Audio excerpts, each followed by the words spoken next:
5,000 కోట్లు పెట్టి గాంధీ విగ్రహం కట్టి అక్కడ మధు పార్క్ రిచ్ అనేటటువంటి అపార్ట్మెంట్ లో మధ్యతరగతి వాళ్ళు ఉంటే వాళ్ళందరూ ఎనగొడుతున్నారు. ఇవాళ వాళ్ళకు 450 ఇళ్ళు పాపం వాళ్ళందరూ బయటకు పంపిస్తున్నారు. వాళ్ళని పిలిచి ఎగరడము బేరసారాలు ఆడడము అన్ని రకాలుగా చేస్తున్నారు.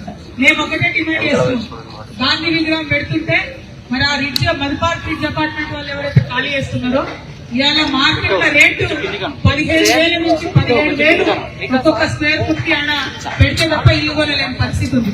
మేము ప్రభుత్వాన్ని డిమాండ్ చేస్తున్నాం, మీరు 15,000 to 17,000 రూపీస్ పర్ ఎస్ఎఫ్టీ ఇచ్చినంతనే ఆ మధుపార్క్ రిచ్ అపార్ట్మెంట్ జోలికి పోవాలి.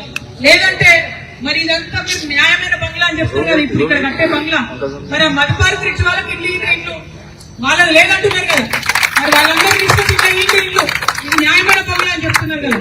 నది మధ్యలో నీళ్ల మధ్యలో ఉన్నదేమో న్యాయమైనదట, అది 30 మీటర్లు 40 మీటర్లు అవతల ఉన్నదేమో అన్యాయమైనదట. దారుణంగా ఈ ప్రభుత్వం వ్యవహారం చేస్తా ఉంది. కాబట్టి ఖచ్చితంగా మరి హైడ్రా కమిషనర్ రంగనాథ్ గారు ఇక్కడికి రావాలని మరొకసారి డిమాండ్ చేస్తున్నాం. వారు వచ్చి మరి ఎందుకోసం ఈ బిల్డింగ్ దగ్గరకు వస్తలేదు, ఎందుకోసం మీ బుల్డోజర్ పెద్దవాళ్ళ దగ్గరకు వస్తలేదు చెప్తే మేము శాంతియుతంగా ఇక్కడ నుంచి వెళ్తామని చెప్పి మరొకసారి డిమాండ్ చేస్తూ